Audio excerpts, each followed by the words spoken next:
Friends അപ്പോൾ ഈ വീടിൻ്റെ ബാക്ക് സൈഡിൽ നമ്മൾ ഇവിടുത്തെ ഏകദേശം പ്ലംബിങ് കംപ്ലീറ്റ് ആയിട്ടുണ്ട്. അപ്പോൾ CPCയുടെ പൈപ്പൊക്കെ നമ്മൾ കൺസീൽ ചെയ്ത് വിട്ടു കേട്ടോ.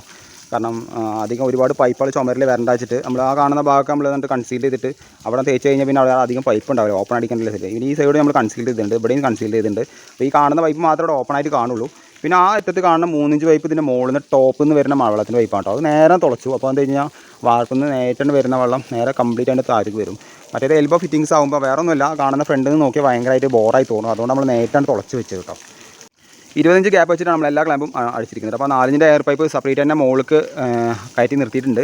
നേരത്തെ ഞാൻ പറഞ്ഞിട്ടുണ്ടായിരുന്നു നമുക്ക് ഈ പറഞ്ഞ പോലെ വെന്റിലേറ്ററിൻ്റെ ഉള്ളിലേക്കൊക്കെ നല്ല സ്മെല്ല് അടിക്കാതിരിക്കാൻ വേണ്ടിയിട്ടാണ് നമ്മൾ എയർ ഹോളിൻ്റെ മേലേക്ക് കയറ്റിയിരിക്കുന്നത് കേട്ടോ. അപ്പോൾ 2 ഇഞ്ച് ചെയ്യാത്തതെന്ന് വെച്ച് കഴിഞ്ഞാൽ ബാത്റൂമിൽ നിന്ന് മാത്രമായിട്ടുള്ള വരുന്ന ചെറിയ 2 കുഴിയാണ് ഇവിടെ വരുന്നത്. ഒന്ന് കിച്ചൻ്റെ വേസ്റ്റും അതേപോലെ തന്നെ ബാത്റൂമിൽ നിന്ന് കുളിക്കുന്ന അതിൻ്റെ വേസ്റ്റ്. അപ്പോൾ അധികം സ്മെല്ല് അതിലേക്ക് വരില്ല.